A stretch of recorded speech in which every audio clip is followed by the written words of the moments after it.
bentornati sul canale. È un po' di tempo che mette più su Nigota e sa scuse, ma il canale è mia morte. Anche parlerà di Mediterraneo Inferno, una visual novel fatta da sviluppatori italiani del 2023.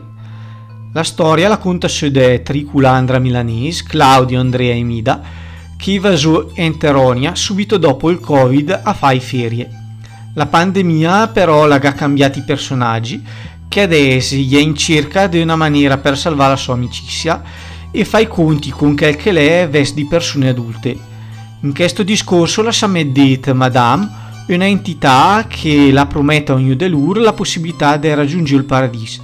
I tre amici allora avrà dei ciapà di frutti magici che gli è di fichi d'India, che in certe situazioni salterà fuori per entrare di miraggi che gli porterà a vivere di estasi. Quel delur che catterà fuori 4 fichi d'India potrà andare in paradiso. La maniera di conta sulla storia è la tipica della visual novel. La avrà varie maniere di arrivare ai vari finali che farà andare su in paradiso, ma sarà poi il vero finale che sarà a domani.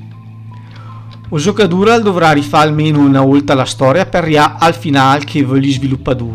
Tutti i finali è in qualche maniera dei loop temporali, per cui risogà la storia per arrivare al vero finale, al vero normale.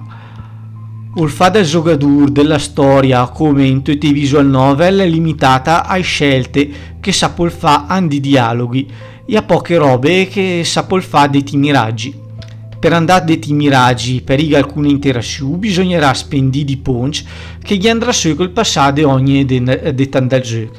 La grafica è semplice e la ricorda su quel di giornalì, o il color è quel che colpisce di più, con di soluzione che tira al vaporwave va senza però essere del vaporwave. O il comparto audio al salta mia fobè arriva sempre un sottofondo trascurabile, che è due volte della bella musica, ma è appunto due volte e è una situazione trascurabile, è di musiche barocche che ve modernizzate, però appunto è più un caso che la regola. I robe negative del gioco è per me a domadu. La prima è che mi ha trovato una maniera di venire fuori dalla partita una volta che l'è cominciata e di venire fuori dal gioco una volta che l'è finita. L'unica maniera per tornare al desktop è che la dovrà CTR al canc.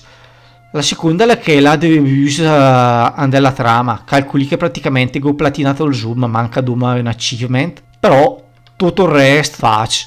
Insomma, sa capisci mia in due finali che figa faccio il nono e uno di questi finali è il vero finale. Conta su tutto, gode di che il gioco a me piace sia per il design che le belle per la maniera di disegnare certa roba, tipo il mesciarobe della tradizione sacra di Teru con degli elementi LGBTQ e una grafica in stile vaporwave.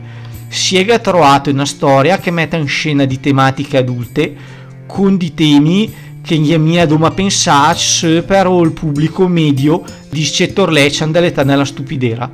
Ose quindi al ma sorprendit e il va raccomande e in conclusione Bergen Boy approva.